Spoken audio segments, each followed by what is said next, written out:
everyone, and welcome to another episode of the Arka Talks podcast.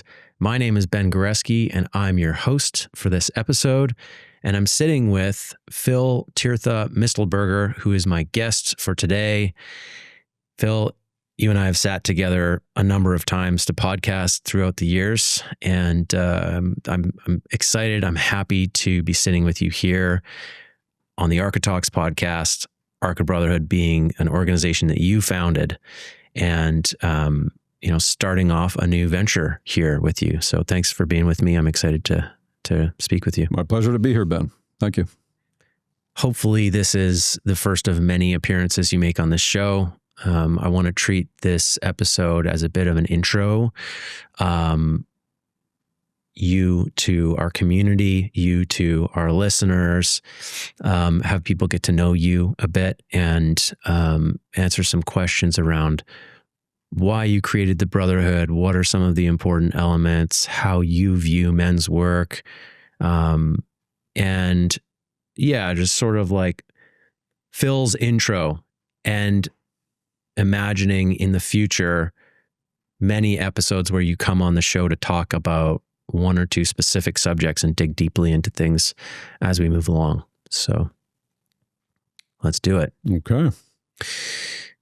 The first thing is I'd love to hear about your childhood. Like, what were you like as a kid? What was the world you were growing up with? What was the environment that seeded the man that you are today? I'm a product of two European immigrants who came here after the Second World War. My mother from England, my father from Austria, which had been occupied by the Nazis in World War II. And England was war-torn in many ways. And so in some ways their meeting was sort of unlikely, but also you could say reflective of what a lot of my life work would be about, which would be healing communication issues, because they certainly had their share of communication issues. How did they meet?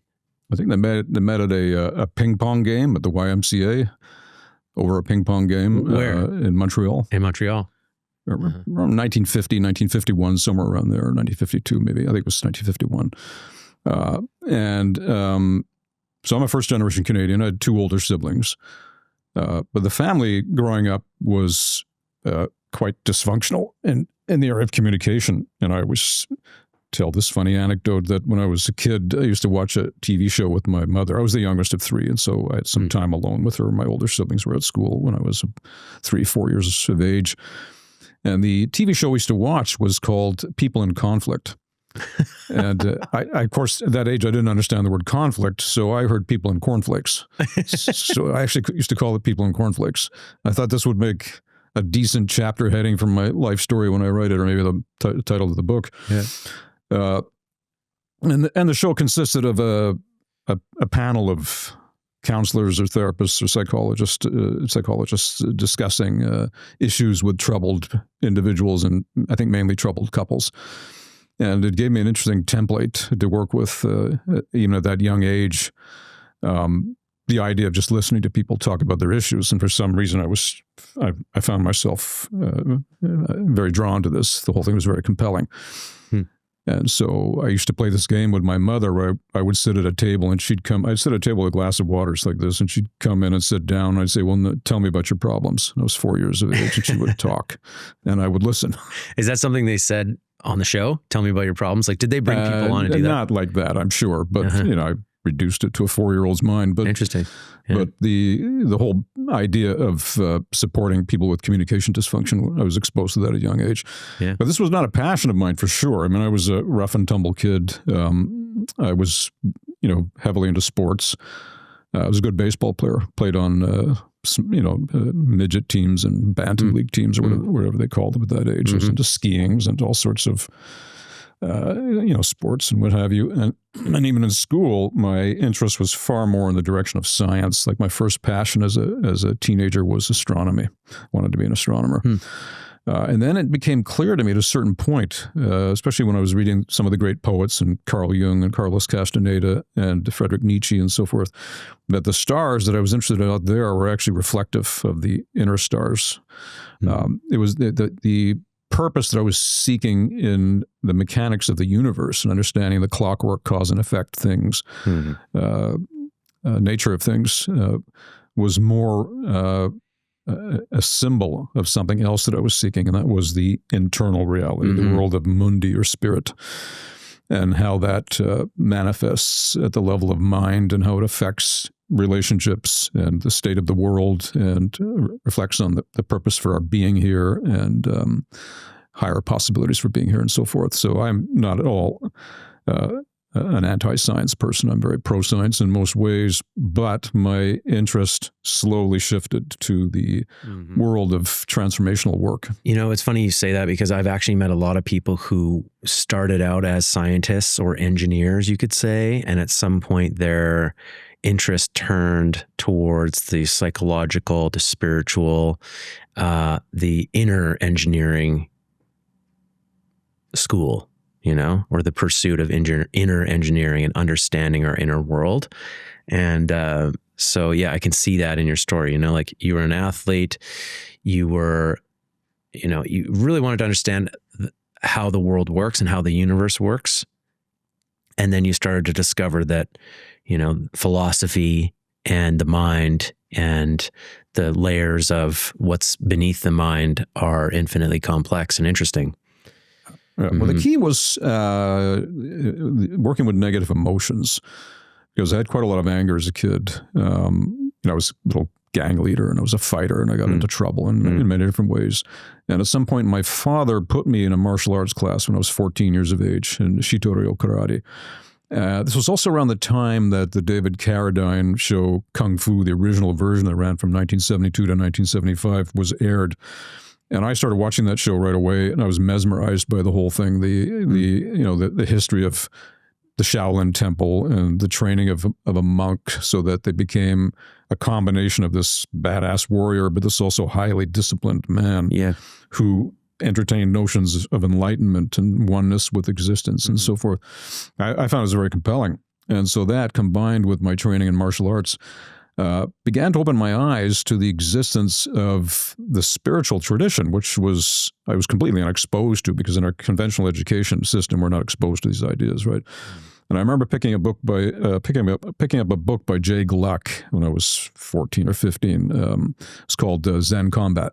And it was about his experiences in a Zen monastery in Japan, where he talked about a different kind of master, and this was a Zen master, and this was my first exposure to that sort of idea.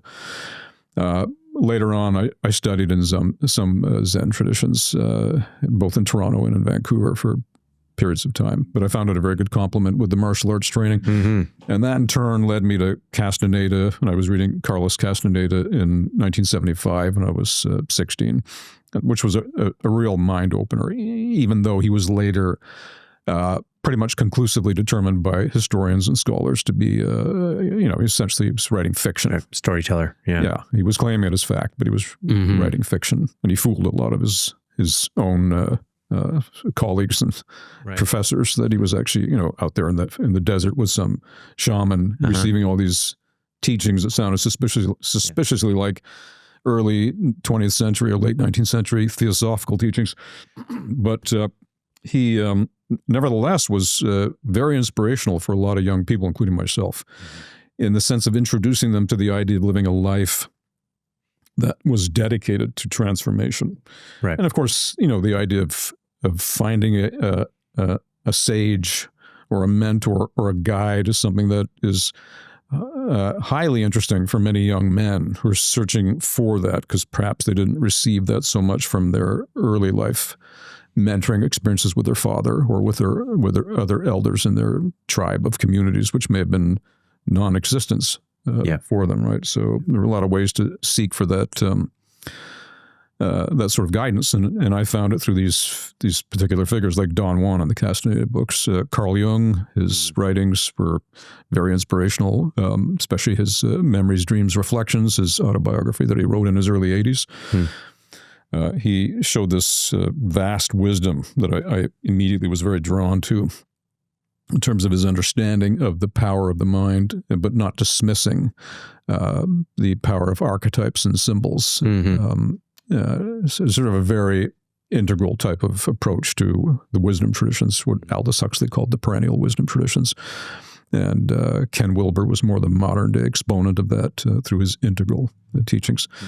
So all of that were important pieces for me. And by my late teens, early 20s, I was already meditating and searching for guides, and I found different spiritual teachers, in addition to my conventional academic training up to that point.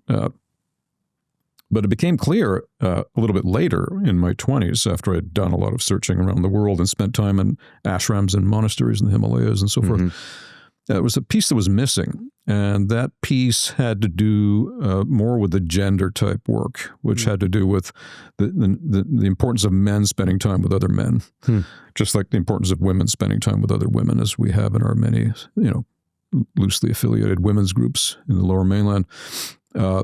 This was an important piece. It was quite revelatory in many ways for me to see how important it was. When did you notice that? When did that come to light for you? Well, it was around 1990, I would say. It's about 35 years ago. I was a disciple of a controversial Indian guru, Osho, in the 1980s, and he had a men's group in that community at some point, although it was a little different from the sort of stuff that we do. But it sort of planted the seed in my mind that there was an importance around the old traditional idea of men and women separating. So sort of like the monastic tradition, or as Gurdjieff had with his groups, who was also a prime influence of mine in his schools in Fontainebleau, France in the 1920s, where he used to separate the men and the women when they were doing their inner practices. And I found that this was something that I felt that I needed to try for myself. So I did the Sterling Men's Weekend in 1991, and 225 guys in a gymnasium somewhere in Bellingham, I think it was. Very powerful experience, 48 hours. He was a controversial guy, but a lot of teachers back then were flirted with controversy and were on the edge of things. And because a lot of the work back then was very experimental. We've learned a lot since then. We have different standards right now. We're much more nuanced. The world is more nuanced, more sensitive in many ways. There are all kinds of details that are seen and recognized now that weren't back then as much. Then people were, my overall assessment is that people back then, I mean the 80s and 70s, were in general less sensitive.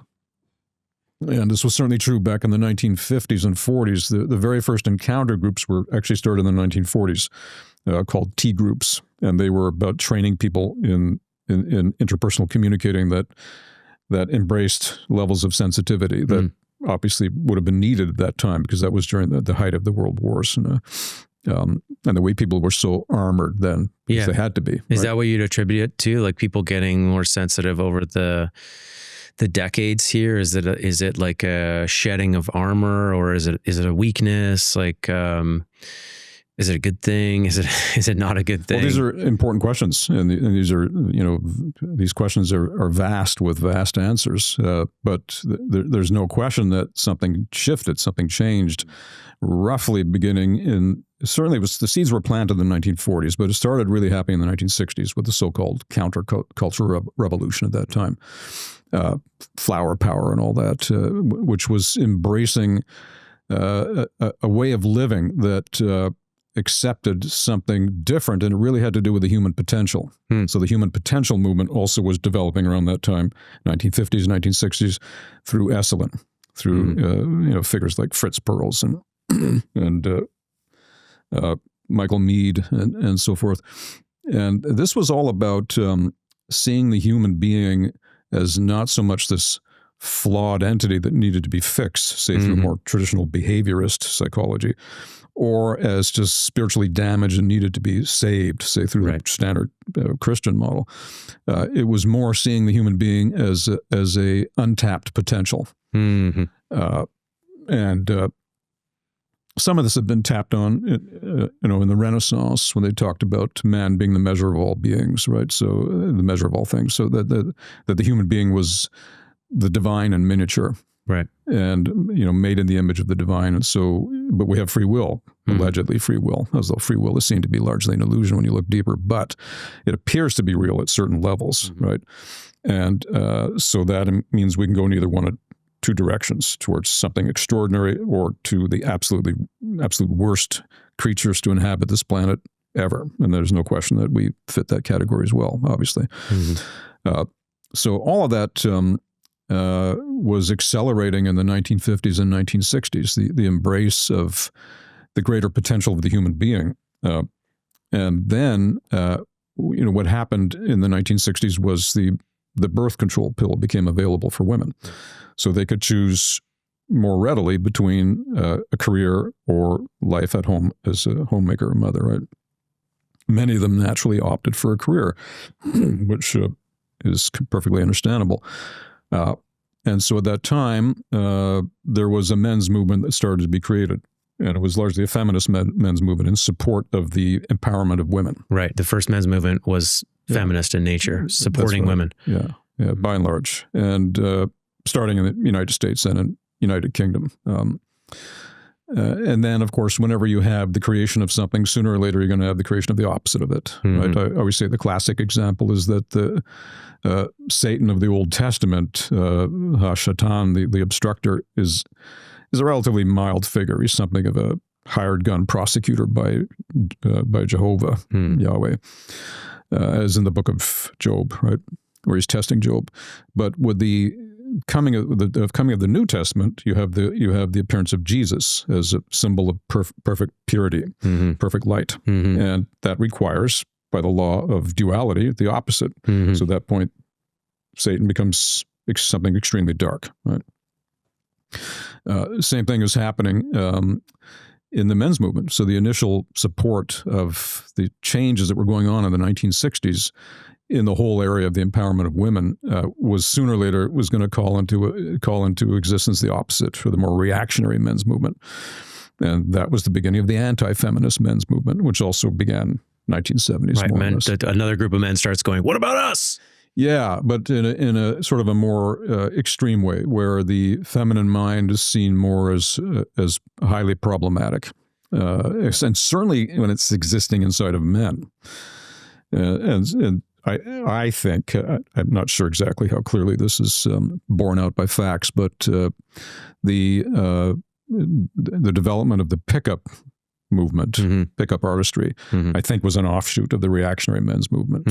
So men are taught certain skills of how to gain the attention of women, how to manipulate them, how to receive their energy, because the idea underlying all of that is men have forgotten how to be men.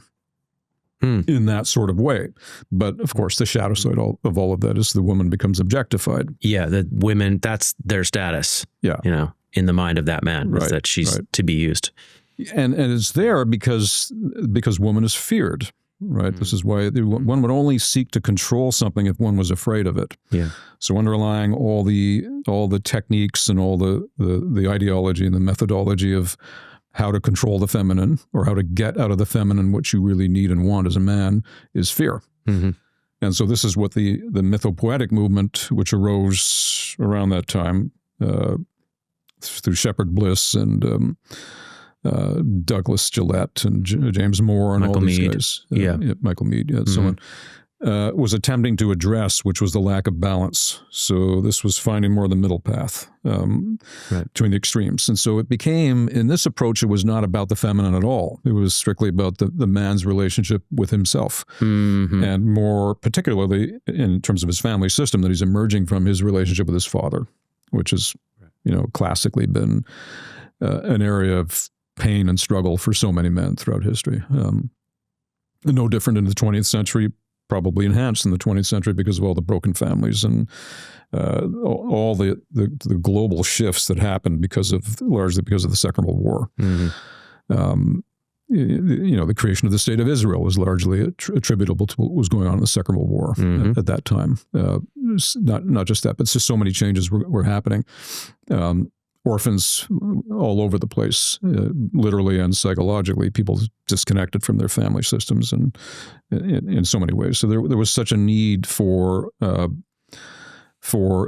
up-leveling communication skills. Right? Mm-hmm. And so Code 13 in our Brotherhood, stay in relationship, was something I learned in the Sterling community because of the importance of that in light of all the divisiveness and separation that's been happening, in recent decades. Right? Mm-hmm. So yeah. Can you tell me more about that? Stay in relationship.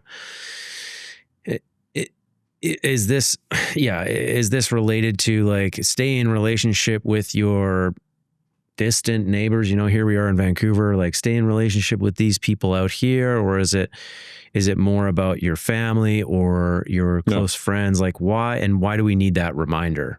Well, it addresses all levels of being. You take it right from the very top, right? The highest enlightenment teachings are all about this sense of being in profound relationship with the cosmos. In the Western traditions, it's more about the relationship. In the Eastern traditions, it's a little bit more about collapsing the ego totally into the existence around you, so there's a sense of oneness. Mm-hmm. But the oneness is preceded by the relationship. You can't recognize non-duality or non-separation with the universe if you're not first in relationship with the universe. You don't jump from extreme ego to extreme non-ego. There's mm-hmm. stages of the ego being cooked and dissolving, so to speak. Mm-hmm.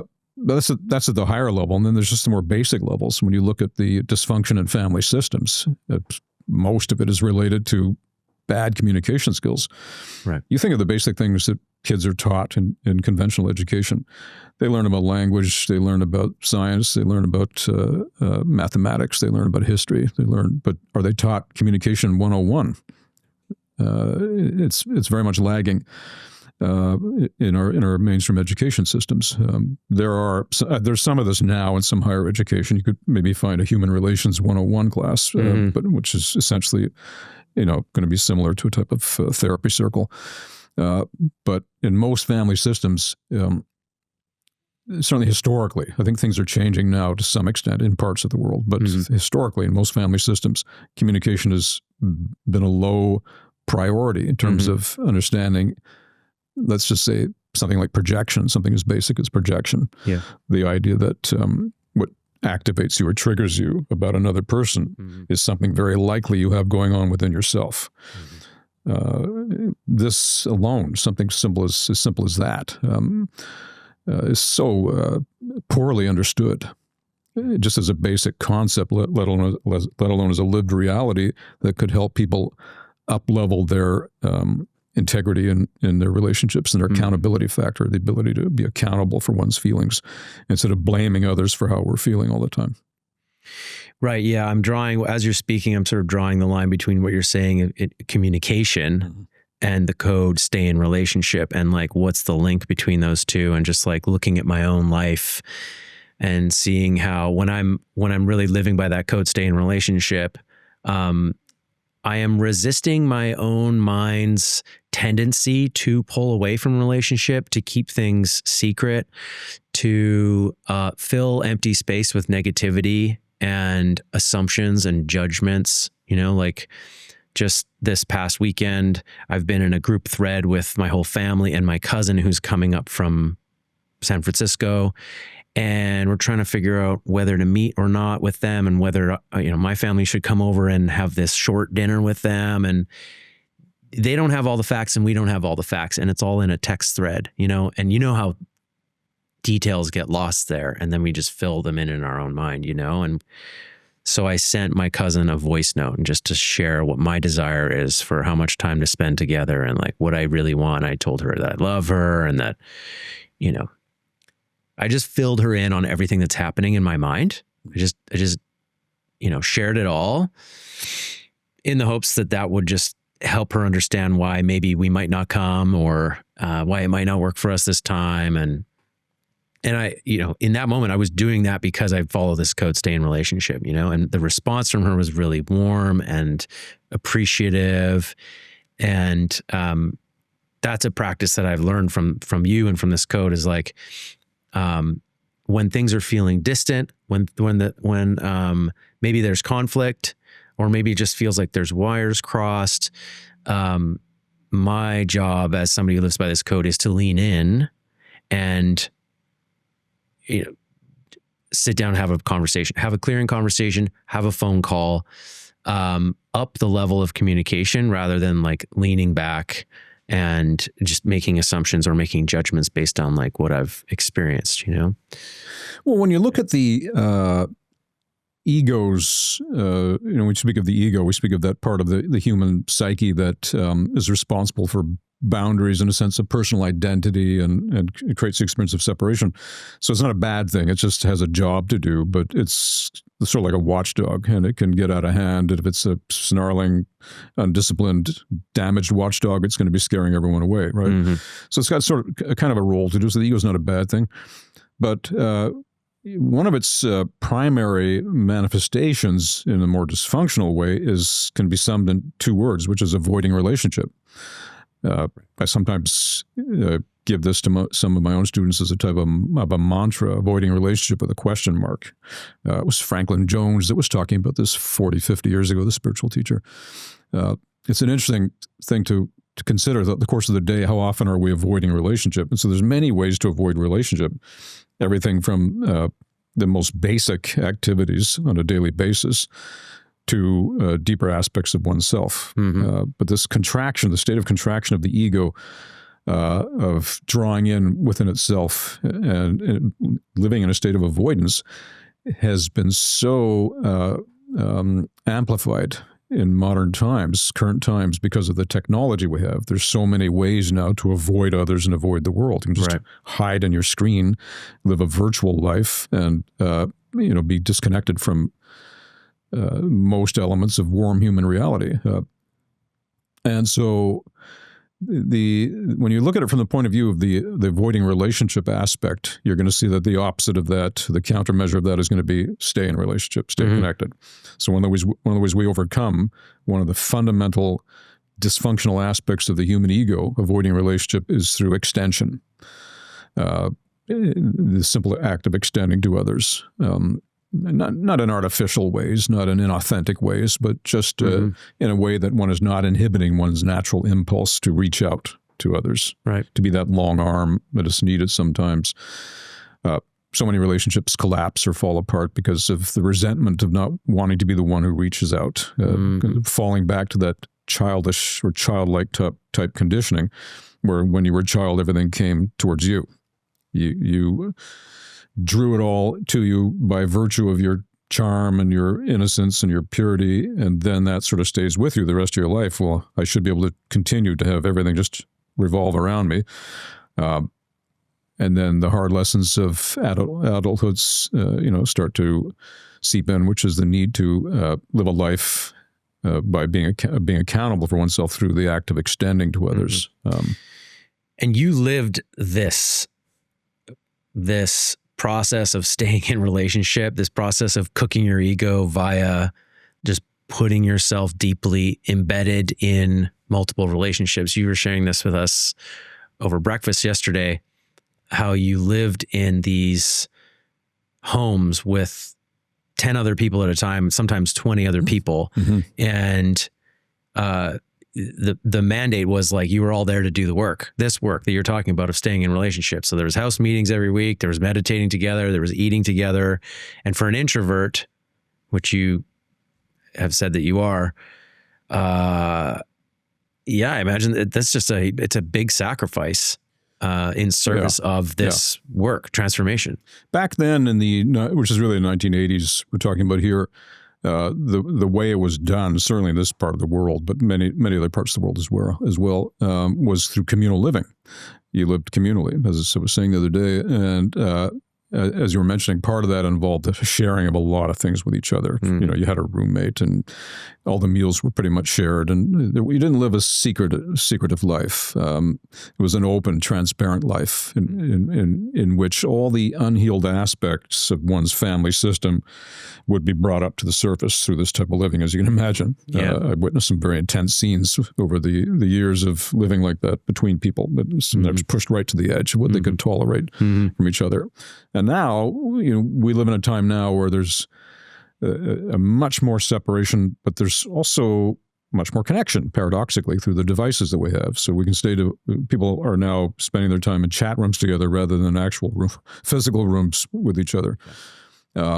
There are pros and cons to all of that. I don't dismiss the whole thing. The good old days is just as equally the bad old days. History is not something to be worshipped. It's just more something to learn from. But certainly for myself, being put through the cooker pressure of these ways of living, the communal type of living, I also saw what could come out of it, especially in terms of the healing of relationships, in particular forgiveness.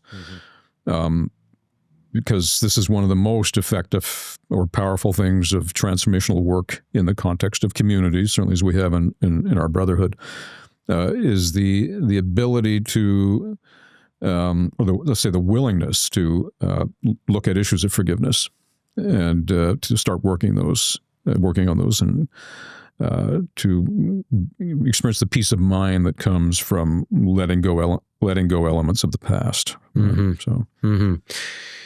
Yes, I agree. It's much harder to lean into relationships and stay in them when it's uncomfortable. And I'm not saying you always need to stay in relationship with people, but it is certainly harder to sit in the oven when your childhood shit is coming up with somebody and sit down with them and process that than it is to cut the relationship and run, which I think is the tendency a lot of the time, right?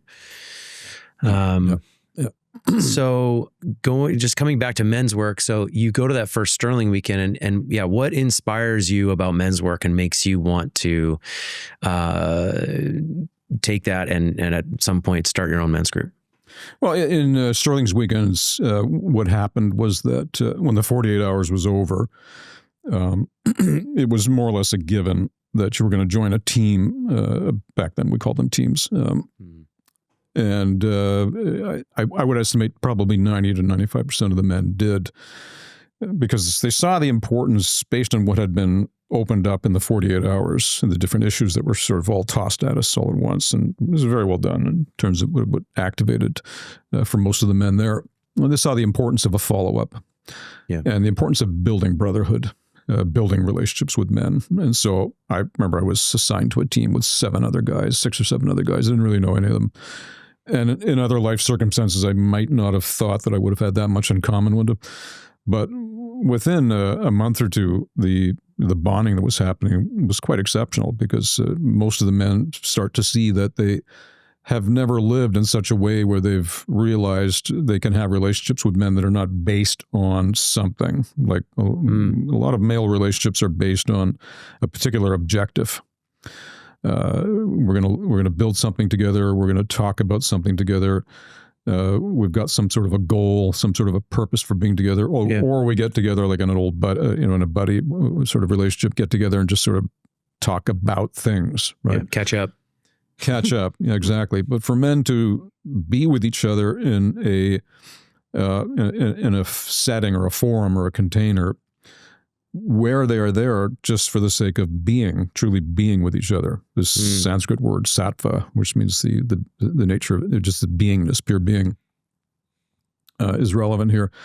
So the idea is that when men can be really comfortable just being with each other without having a particular objective beyond the fact of the idea of just getting together to grow together, let's say, that's already establishing something. It's already some sort of a breakthrough at that point, because many men have struggled with the competition impulse, for example. I remember one guy in one of the groups once who looked around and he couldn't see the purpose of it because there were no women there, right? So clearly these guys must be objects of competition. So that was what was brought up for him, that something would be taken away from him, or he'd been denied something, or some aspect of his identity would be put down or criticized or seen to be not good enough, or he'd just have to compensate and control the group by being the smartest guy there, or the most successful, or what have you, right? Now, a lot of men would think, well, I've got that handle with my buddies. I can relax into a relationship with my buddies where I'm not trying to prove things, or I'm not trying to compete or control anything. But to do it with a group of strangers is something different. Yeah. And that's setting a really interesting sort of precedent for how one could be in one's life. not always seeing other men as threats or as danger zones that are going to compromise your safety in some way or take something away from you, or just men that you have to control in some way. So this is the idea about brotherhood, not just brothers that you were born to in a biological family system, but brothers that you cultivate through the art of sharing being and presence. It was a great show that was put on, I don't know, 10 years ago. I think it was on HBO or something. It's called Band of Brothers, and it was about soldiers in the Second World War. Oh, yeah. It's one of my favorite shows ever. Great show, yeah. And it really gets into the nitty-gritty relationships. But even there, they were brought together by one objective, which was to fight a war. Yeah. Sometimes said the best way to bring people together is just give them a good enemy, right? Right. And so those guys certainly had a reason to come together because of the great overarching objective. Now, what if men could get together without the enemy, right? Men can be in a relationship with each other without the war. Right. That's the aspect that is addressed in men's work. Mm-hmm. So when you joined that men's team, were you the leader? No, I was just a guy, one of the members. I remember the team was called the Cro-Mags. Right. Interesting name, combination of Cro-Magnon men and mag wheels. So our logo was a caveman riding on top of a mag wheel. It was very, very creative. Yeah, I mean, that was a period of apprenticeship for me. Right. I was probably 32 or something at the time, 33. I remember the leader, great guy. His name was Mike, and he was not a therapist. None of the leaders there were therapists, which was exactly how it should be. But he led through his commitment and his passion for the team, and he had a bit of a "don't mess with me" vibe, which was important, even though he was a pretty laid back guy. But he was very committed, and all the meetings were interesting in the sense that all the guys had to get past this idea that how are we going to be with no woman in the room? Right. It's sometimes said that if you have a group of guys together, bring one woman into the room and just watch everything change, watch the whole dynamic change. Try the reverse, have a group of women together, bring in one guy, and not much is going to change unless that guy is absolutely extraordinary in some way. Right. Because of the extraordinary ability women have to sort of flow into each other and bond with each other in functional and dysfunctional ways, right? With men, it's more the opposite. Stay in a relationship again, right? Yeah. We don't necessarily flow into each other. Yeah. We tend to regard each other again as sort of objects of competition or of more underlying issues of the need to prove yourself with other men in some way. That resonates. Yeah. So it was a group of guys together, just guys together, and nothing else happening other than just being with each other, and not therapy, right? So, like I'm always telling the guys, the captains in our brotherhood, be cautious at how many processes you do, because so many of them now are exposed to so many transformational processes because they're just so common. They're just everywhere now. Yeah. And you can easily turn 1 3-hour meeting with guys into one extended therapy session just by throwing processes at them one after another, even if the facilitator has minimal to no training in the work. Yeah. But it sort of misses the point in some ways because it puts a little bit too much emphasis on feelings, for one thing. It's important for men to feel, obviously, but we want them to be accountable for their world and their reality through the whole realm of action.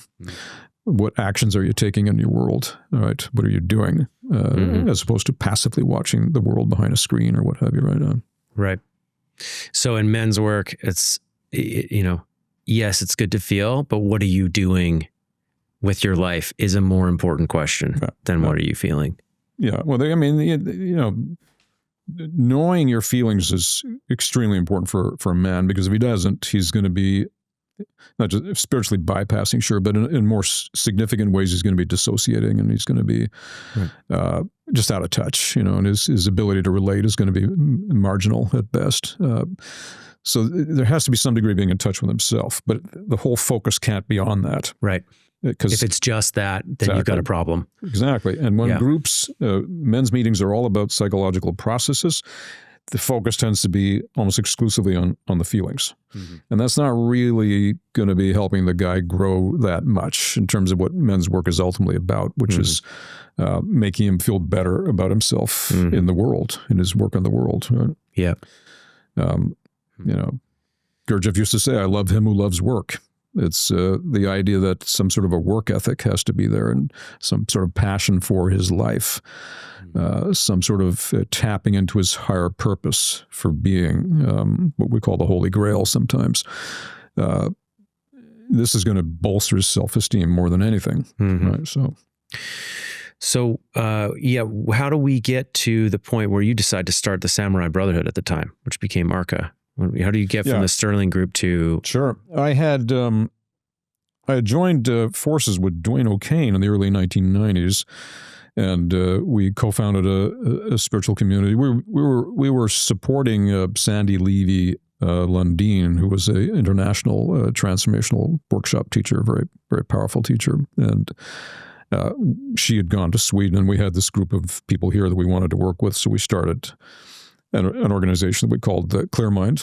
I left after a couple of years, and then he met the woman who became his wife, and they took the community to another level. But when I left, I founded my own school and called it Shambhala Trainings. This was in the British properties on the North Shore in 1995, late 1994, early 1995, and was doing transformational workshops with men and women at that time. It became evident after a while that we needed a men's group and the women needed their own women's group. So we formed that. And over the years, I formed that around 1996, 1997. Over the years, it developed. Blair Thompson Jendrzak was my right-hand guy at that time, and he was leading a lot of the early men's meetings we had. Yona Barsever was also involved in that as well. And then in the late 90s and early 2000s, I took it to another level where I started leading it separately. And then I was teaching in Europe at that time and writing books. So I was going back and forth. So I wasn't really establishing anything that was gaining a lot of traction here other than smaller groups with 10, 12, 15 people. Right. It was kind of like leaning on just you to survive. Yeah. So... And somewhere around that time, we came up with the name Samurai Brotherhood. I think that's when I was leading the meetings at Yona's apartment up in Canby Street, and it stuck. So a lot of that was just, to do with my admiration for the warrior traditions and my history in martial arts, because my teacher, my first karate teacher in 1974, Daniel Alexander in Quebec, he used to have a picture of Gichin Funakoshi in his dojo, this Zen master from the 1930s and 1940s, famous Zen master in Japan. And Gichin Funakoshi was actually a samurai. He was like one of the last surviving samurai of the 20th century. So I like to think of myself in that spiritual tradition, obviously not cultural tradition, but this is cultural lineage, but spiritual lineage.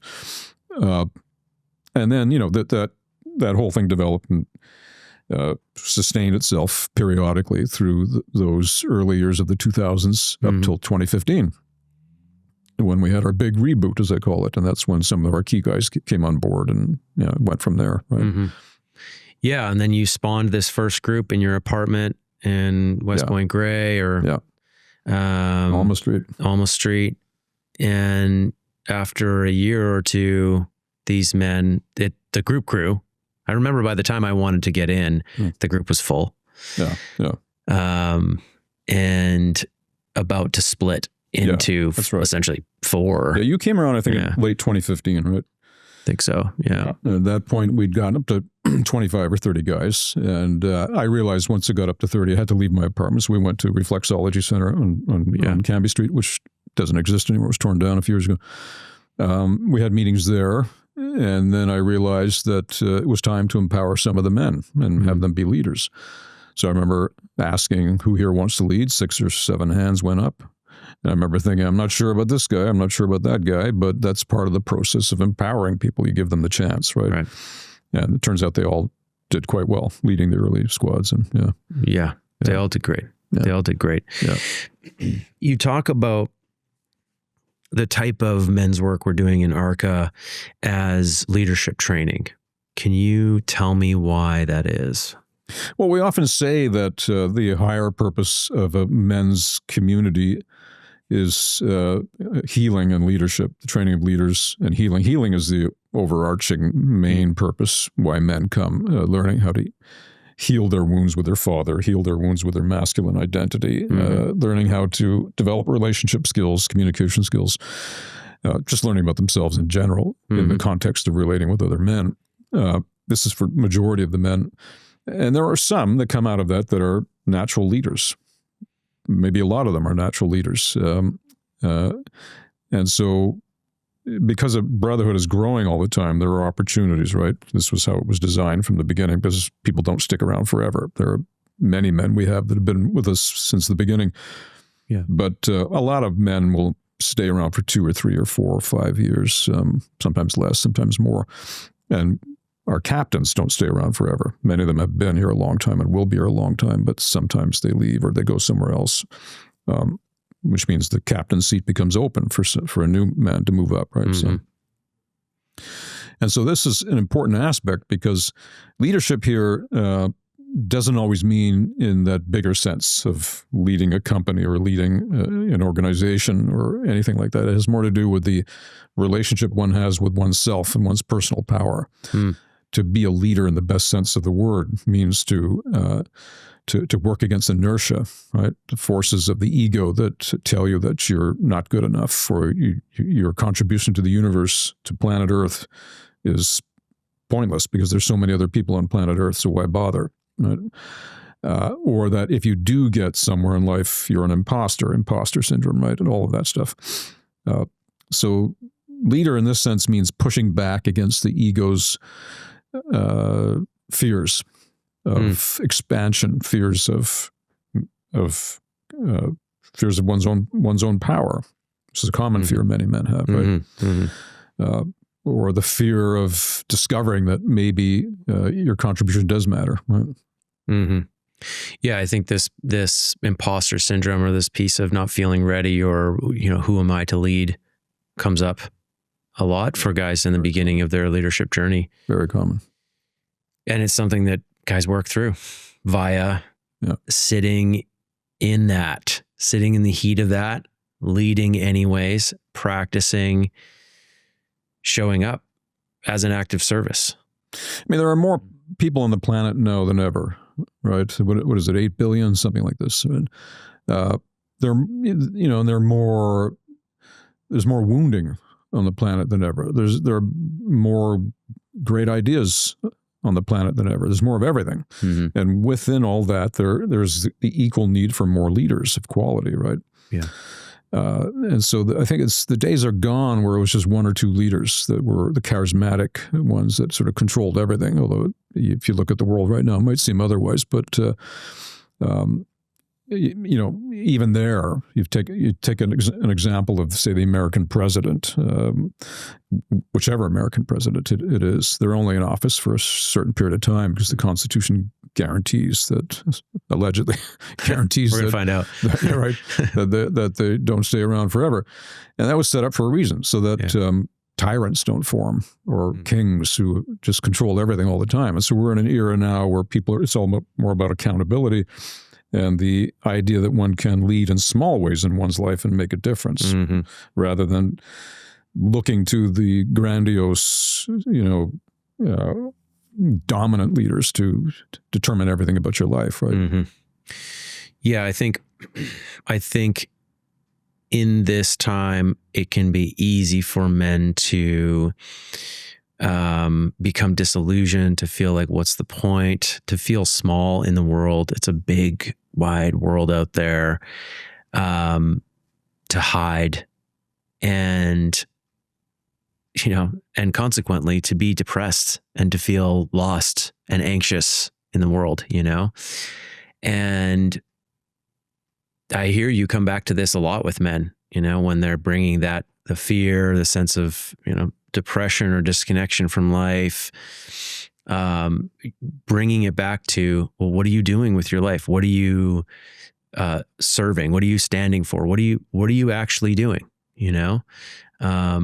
Find something to take care of, find something to make better in the world, right? Find some art, find a passion, find a project, and bring your leadership energy to that, move that thing forward.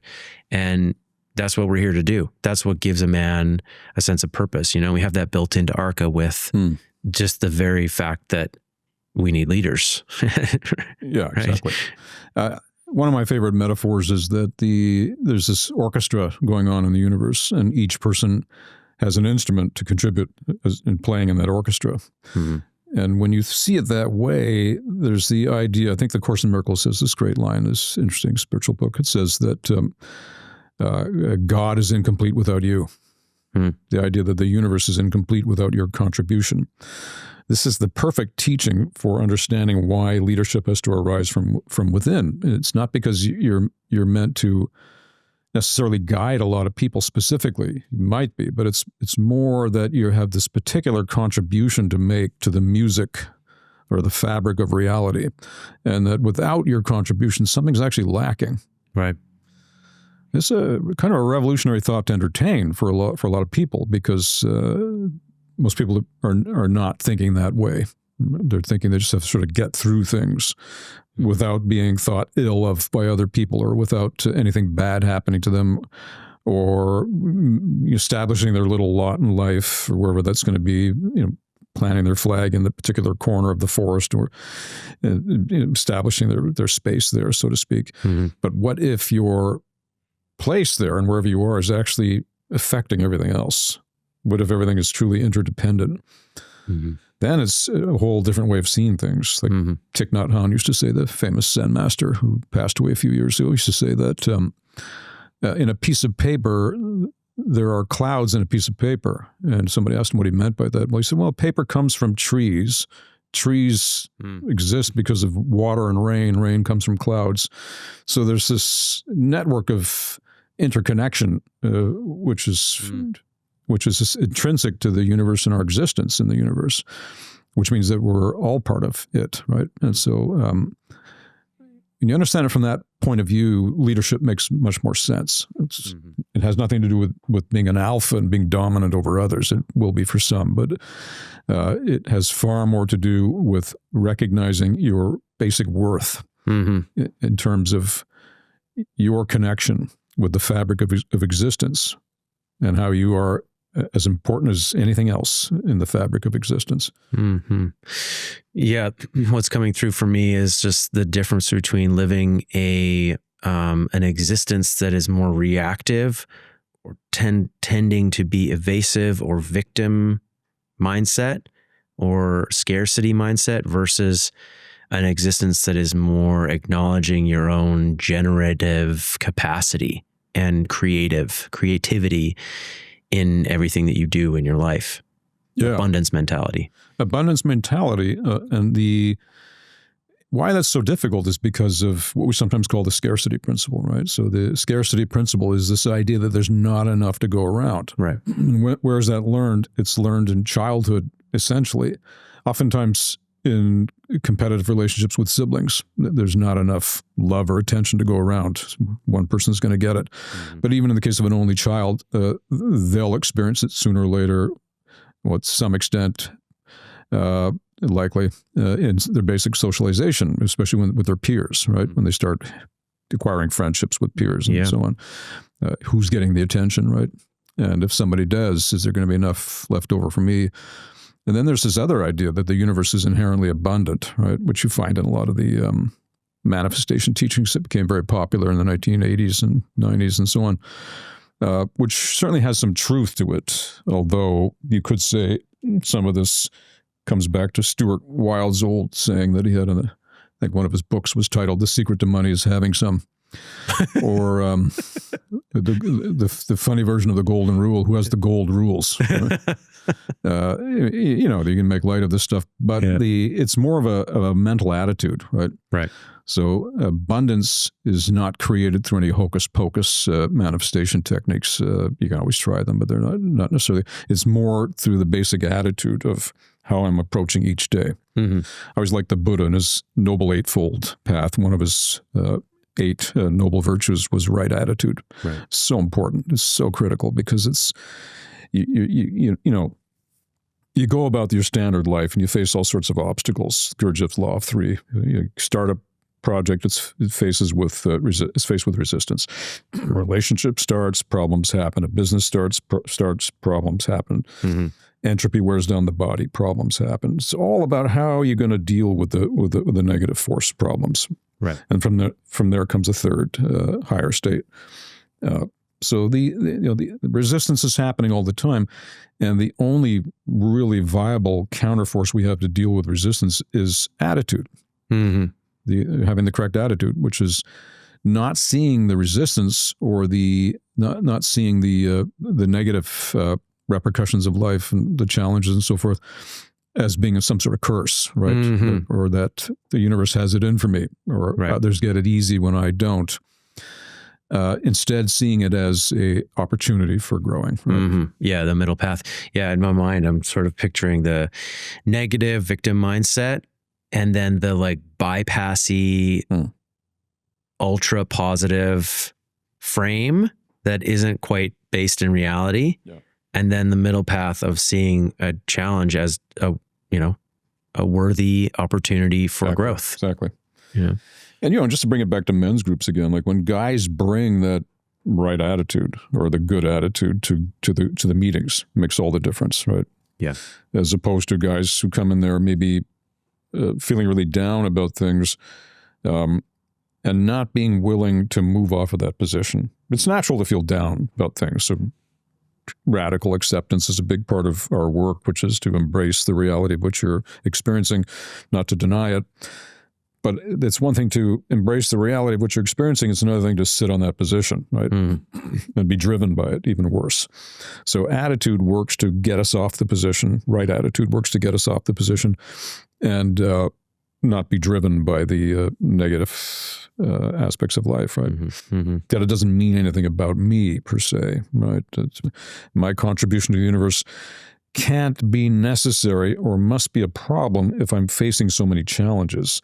That's a wrong attitude, right? That's a defeatist attitude, which tends to snowball because we often say the universe is a mute, blind, deaf and mute yes machine, meaning you just put something out and it says yes and it agrees with it and reflects it back to you. So if you're walking around in life thinking, the negative thoughts about yourself, that you're a loser, you have no hope, nothing ever works for you, you tend to meet with experiences that validate that internal feeling and belief you have about yourself. Right. The universe just comes along and says, yes, I agree. Mm-hmm. You have no hope.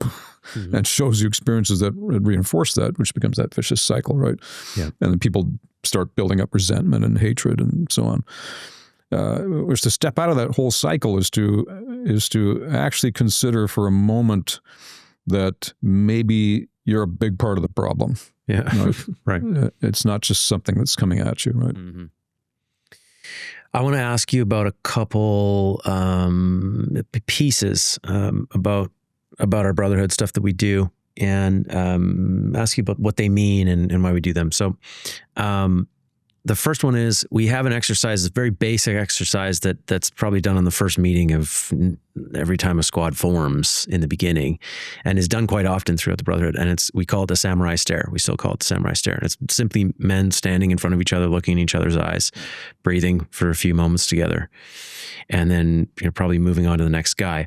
What is the significance of that exercise? Why is it important? What does it do for men? Well, I think the basic idea, it's actually an aspect of staying in relationship, right? So you might say that gazing would be more conducive to a relationship that's comfortable rather than staring, because staring is often associated with some sort of a challenge, right? Right. Yep. But in this case, we did call it the stare because we wanted men to confront their fear of encountering other men, right? So a lot of men have a fear of encountering men because they associate that with conflict or not measuring up in some way or having to conquer the other guy. Again, this competitive impulse, which lies behind a lot of the male psychology in its more problematic aspects. So the staring is it works on many levels. One of which is an act of presence, right? In the sense of just being present in one's body and staying with another person for a moment without thinking about what one should do next or what one should say next and so forth, right? There's a Eastern meditation technique, I believe it's called Tratak, which involves gazing into a mirror or gazing into the eyes of another person. Very similar idea. But again, the staring, the reason why we didn't call it the samurai gaze, but instead the samurai stare, we could have probably called it the samurai gaze, but the samurai stare brings up all this stuff around the fear of standing forth boldly and unapologetically in one's natural being. Here I am, and I don't have anything to apologize about for being who I am.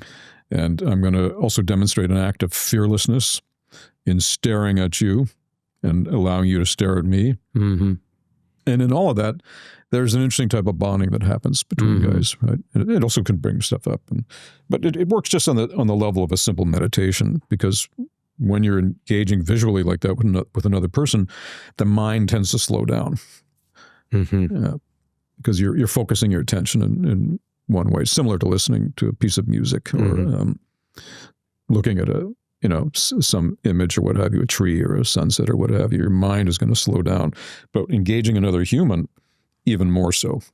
Yeah. Right. Because all the early life conditioning about what happened when somebody looked at me, right?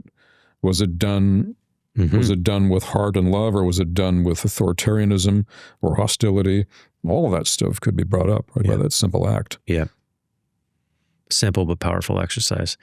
Yeah, I find that, there's a somatic regulation that happens in the room when we're all doing that. We're all sort of like, we're really kind of linking our nervous systems by looking into each other's eyes and breathing together and, staying in our bodies. And yeah, it also brings up, initially when you're first meeting guys, especially, it brings up, judgments or projections. What does this guy remind you of? Who does he remind you of? What's the energy he's carrying? Some of that's in your own mind. Some of that might be what's actually, coming off of him. But what I've found over the years, as you do that exercise with the same guys over and over again, it kind of deepens your bond with them. It's like you're taking a moment just to acknowledge your relationship silently together. And what comes up for me often is anything that's left unsaid that I need to say to this guy, something that's coming through right now, lately that I've been feeling about him that I haven't said to him. And usually appreciation for who he is. I drop into that and I feel that. So, very, very useful exercise. It's simple, short, and really about not hiding. That's sort of really what it boils down to in some ways, not hiding. Because, from men's groups, there's always some that are more out there and contribute more or more articulate or what have you. And there's others that kind of hide. Right. So, but with that exercise, you're not going to hide because everyone's doing it at the same time. Right. Yeah. We've got a saying that's written on the back of a lot of our shirts that says, "I've got your back." And that's been an important phrase in this brotherhood. And I'd love to hear you share, what is the meaning of that? What's the significance in men's work? Well, I was referencing a few times earlier this whole thing around the competitive impulse in men. And just to be clear, the competitive impulse is not a uniformly bad thing. Obviously, there are a lot of ways in which competitive impulse can be a healthy thing.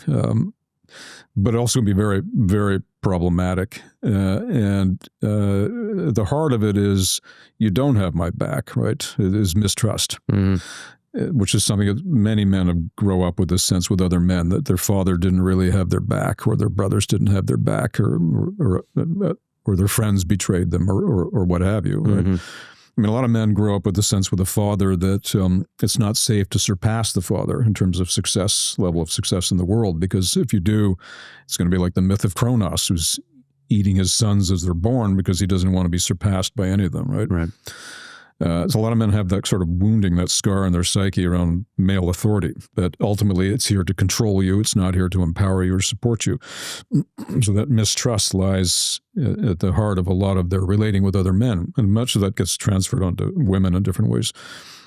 So the idea of I have your back it's a loyalty exercise, right? It's a demonstration of willingness to be supportive of other men, not unconditionally, not, because some men just might not deserve it, so to speak, by virtue of what they're doing in the world or their behavior, right? But in general, we're talking about men in a transformational group like Arka Brotherhood and our squads, right? These men are going to be there to have the experience one way or another. Yeah, that they deserve to be supported by other men just by virtue of being who they are, regardless of what they may have done.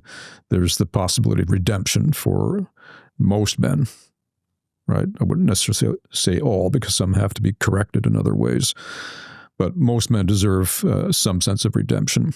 And much of that has to do with correcting their faulty ideas around male power and male relationship.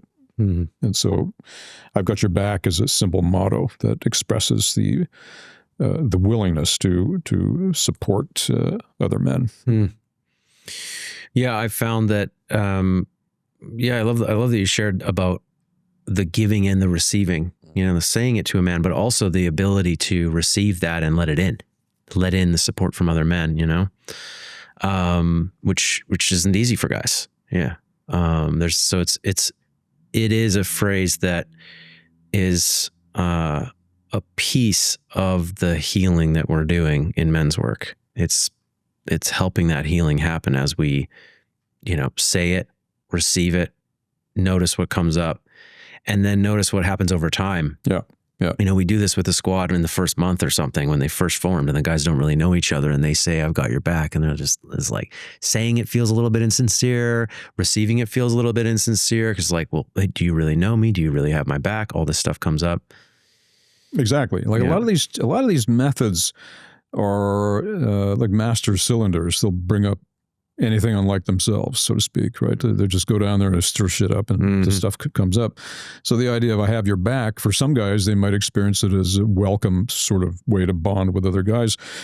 Others may experience the opposite. They may activate all their stuff around how men have not had their back in their life, or the ways in which they do not want to have the back of other men because of what they've been through and so on, right? So all that stuff will be activated by the cylinder, the master cylinder, so to speak, of the process, right? Yeah. Same thing with the samurai stare. Guys who have a real fear of conflict, or the real fear of encountering other men, that's going to get activated. The other piece I love about this one is that they say love is an action sometimes. Love is an action. What are you doing to express your love?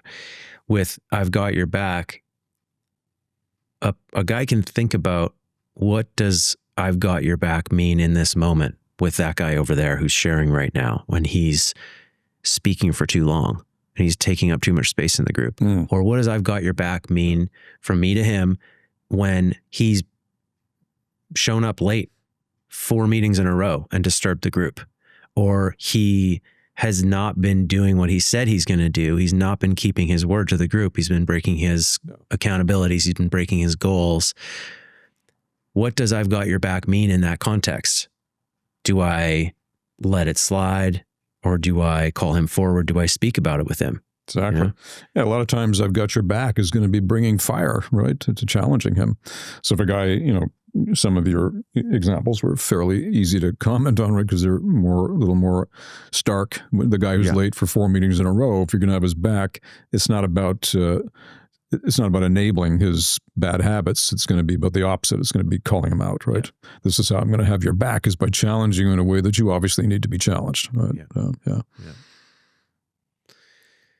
So we have a few minutes left. So I think probably I could talk to you about the mother. I could talk to you about the father. There's so much. We talk about shadow work. There's so much here that I want to put a pin in and come back to in a future episode. And maybe it's not even me who interviews you. It could be someone else. But free will. You mentioned free will earlier, which big I was like, ooh, yeah, big one. We could go into that. But I have some questions from the men here, and I told the men that I would bring some of them to you. What are your thoughts on ritual and initiation in men's work and the Brotherhood? What's the importance of ritual, and how do you see initiation, being a thing in Arka or not being a thing, being something that's missing? How are we weaving that in?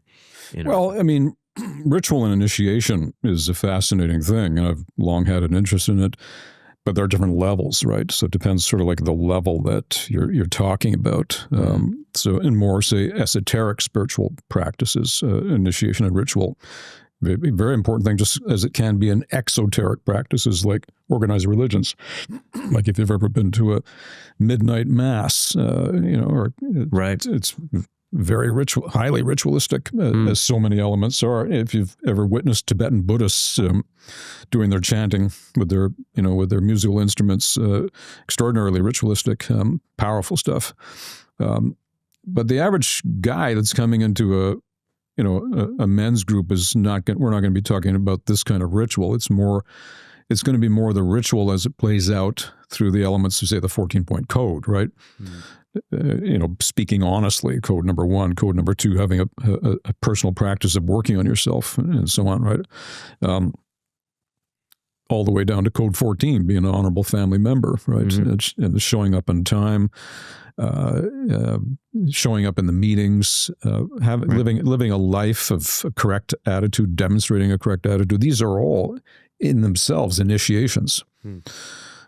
Because they're ways in which the man has been given the opportunity to open up something new in his life and go in a different direction. Now, a lot of guys say, well, I've done some of this before. This is a common complaint you hear at times now because people are exposed to so many personal growth methods.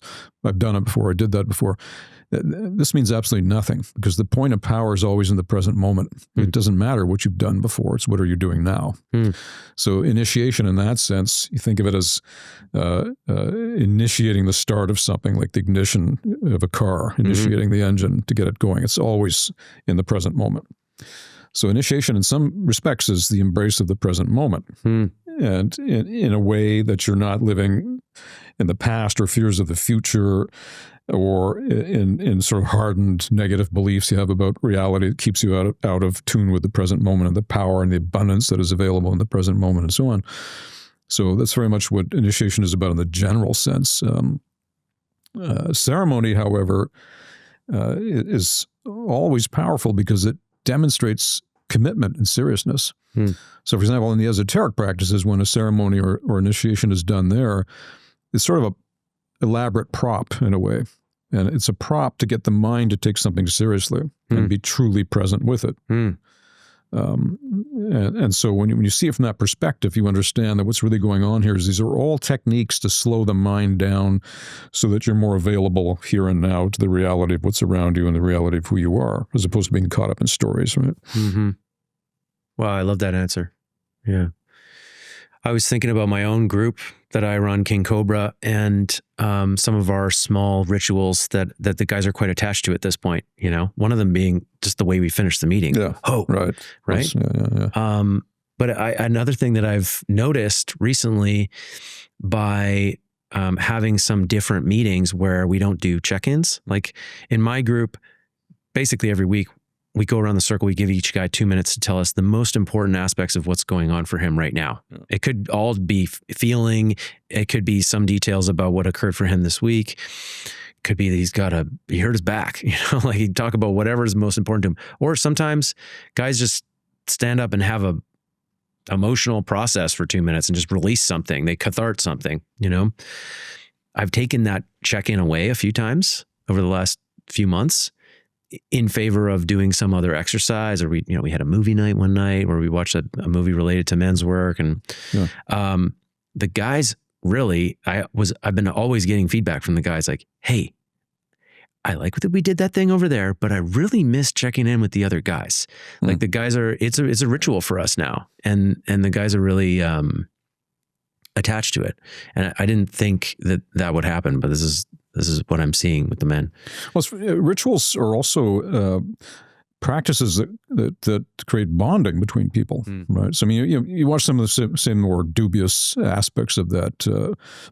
Soldiers, say in North Korea, doing goose stepping together, marching a certain way. You could see a lot about that maybe is not very savory, but you can also see the tremendous bonding that it creates, right? Because you start forming these connections with each other, a sense of meaning and purpose and belonging to something. Yeah. When you're doing it in a men's group, the whole thing at the end of the fist bump, again, it's the same idea, which is that the sense of tribalism, the sense of belonging to something that is outside of your own personal ego and its stories and ideas about how the world is a difficult or impossible place to live in and so on. The idea is to combine these rituals with a teaching that has to do with working through the limitations of your own personal ego. So you're being accountable for all your negative manifestations of behavior, or all your self-defeatist attitudes, or all your negative beliefs about yourself. You're demonstrating a willingness to be accountable for that part of your mind. That combined with some of the smaller rituals and ceremonies, it's a powerful combination. Powerful combo. Yeah. One more question here is around young men. What are your thoughts on how this type of work could translate to teenage boys or young men, and why hasn't Arka done that yet? So I think there's always that question brewing for guys like, hey, what's going on here? Like, this is really valuable. What about the younger generation? Well, one of the basic ideas in developmental psychology is this notion of reaction formation, which is the idea of forming an identity that develops through contrast to other things. So, for example, if you got a white background, you put a white dot in a white background, same shade of white, you're not going to see it. Change the shade any other color, or say, for example, black, where it's really contrasting, it's going to leap into existence. So identity is discovered through contrast with that which is around you. And so reaction formation is this idea that adolescents are very prone to it. Adults do it as well. But it's this sense that, put in simple language, if you say left, I'm saying right. If you say up, I'm saying down. You say black, I'm saying white. Whatever you say, I'm just going to say the opposite. Why? Because I want to differentiate myself from you and discover who I am in relation to you. Whereas most children growing up in a family system, especially if they have strong parents, right? They buy into their parents' psychology in many ways without even realizing it. Yeah. And at a certain point, you don't know who you are. Who is this? My thought, my feeling. Introjection in psychology is the opposite of projection. So introjection is the voice of somebody from your past operating inside of you. Right. Say, your a parent's voice, for example, or something, or a teacher's voice, or what have you. And you don't know what's your own reality and what is that person's reality, right? So the introjection is a part of understanding that difference. So the problem with reaction formation is that somebody going through that stage of development is not really interested in discovering anything about their ego other than that they have an ego. So they're not interested in deconstructing their ego. They're not interested in working on their ego. They want to know they have an ego. Right. And so they're in the business of proving their identity, establishing their identity, where so much of growth work is about deconstructing identity or taking a hard look at it, right? And I don't mean that in the sense of modern day identity politics. I'm not talking about that at all. I'm talking about this in the Buddhist idea of looking into the constructed nature of the self, right? Or the way in which the self is comprised of certain different elements as one's identity. So when we're working on ourselves, as certainly we do in men's work, we're taking a look at the part of our self-image that doesn't work for us anymore. What are the aspects of the identity that don't work well for us? Like, for example, believing that you're no good, or believing that you're worthless, or you don't matter. Just use a simple example, right? That's obviously something that needs some work. It's an aspect of identity that's not working, right?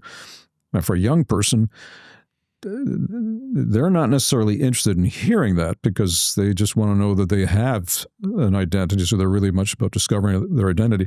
Now, having said that, that doesn't mean that there can't be men's groups for young men. Obviously, we've done this. It's been done already. But there's no question you can get together teenagers or young boys, what have you, in the sense of just having older men be there for them. So they get early modeling and a young behavior of what it is to have quality older guys around them who actually care about them. I remember going to camp when I was 11 years old, and there were camp counselors there, and I remember them as positive guys. These are positive memories I have of these people. Right? Yeah. But was I interested in discovering, the aspects of my ego that I wanted to work on? No, it's a foreign concept when you're quite young. Right? Yeah, I remember. What I hear you saying is like the work that we do, which is primarily the sitting in circle, sharing, it doesn't work great for teenagers. And I would agree. I did that when I was 16 and I was forced into rehab. I had to do it. Yeah. But it's going to be very hard to enroll young men in that. I think there can be an element of it in the sense of having some sense of community, but probably best when they're doing things with each other, right? Rather than just sitting in a circle talking about who I am. It needs to be about doing. Yeah. Yeah, exactly. A sense of purpose, a sense of camaraderie, some sense of, particularly elder brotherhood, like having big brothers. Big brothers in organization was very simple for what it was all about. Right? Yeah, my answer to that question is that it's working with young men is definitely a different mandate than what we're doing with Arka, with the adult brotherhood, in Arka. And that's not to say that Arka guys can't work with young men, because in my opinion, Arka guys are the best guys to work with young men. The Arka men are men who are adherent to a code, who sit with each other and are accountable for the behavior with other men on a regular basis. Like, if there's any men that are safe for young men to learn from, to be alone with, to go out into the woods with, it's Arka men. Or any men that are involved in some sort of legitimate men's growth work. And there are plenty of just good men out there that are involved in men's work. There's no question. But there's also a tremendous amount of bad guidance and bad modeling all over the world. And, people that, are mentoring younger kids, teachers or parents or what have you, that are really damaged themselves. Never resolve their own wounds and just gets all projected onto the kid. And, Yeah. And so, there was an organization that was really inspiring for me, which was the Young Men's Adventure Weekend. And this was started by a bunch of guys who were in the Sterling groups, around the same time you were in there. Yeah. And they decided, they had the same question. And they were like, well, can we bring some of this to young men? And can we do it in a way where it's going to land for them? Or we take them out of the woods, we put them through a series of challenges, we show them how to feel their feelings, we bring them into a cathartic state of being, and we welcome them into, what it's like to be a young man and eventually a man. And those guys did that on their own terms, and it was totally voluntary. And they put that thing together. And it's currently in flux, the Young Men's Adventure Weekend. But the invitation I want to put out there for guys who are thinking about this, who are like, what about the young men, is to put it back to you, the guy who's asking the question, like, how can you create this for young men? In my case, what I did when I was here living in Vancouver was I mentored young men directly, and I extended to my community. I told mothers and fathers around me, like, hey, if you have a guy who's between 15 and 20 and he needs a coach, he needs an uncle, quote, somebody to provide mentorship, I'll meet with them one-on-one. And you can do that. Guys can do that. And we can also put something together. We can put an event together where we take young men on an adventure and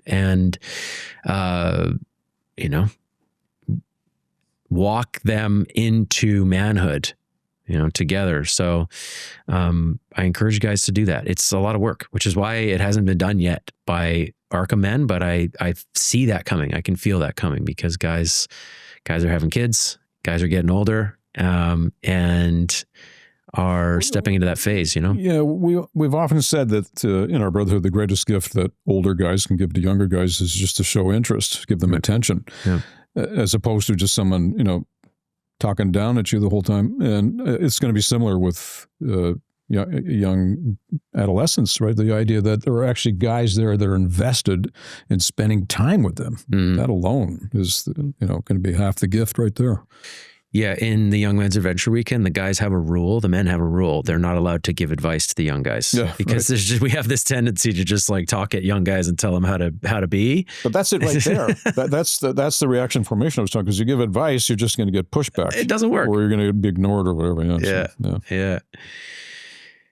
Yeah. Thank you, Phil, for sitting with me, sharing a bit about your history, a bit about this brotherhood and why it's here. Thank you for creating this thing. It's done so much for me in my life. I'm just, I'm the biggest fan, the biggest champion for this thing. And well, thank you, Ben, for being here and being the executive director of the Brotherhood, along with Matt Cook.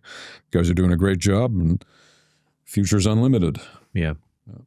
How can people find you if people want to work with you, if they want to take conscious relationship trainings or work with you one-on-one? crtrainings.org. I can never remember these websites. crtrainings.org. We'll find that one and we'll put it in the show notes. And ptmistlberger.com. And I'm in the process of overhauling my website. But that's up there, including my 7 or 8 published books. Got my 8th one coming out soon. Study of William Blake should be out this year. Excited to read that one. Yeah. All right. Thank you, Phil. Thank you, Ben. Time. Oh, let's finish it with a nice, slow, growly ho. 1, 2, 3, ho. All right.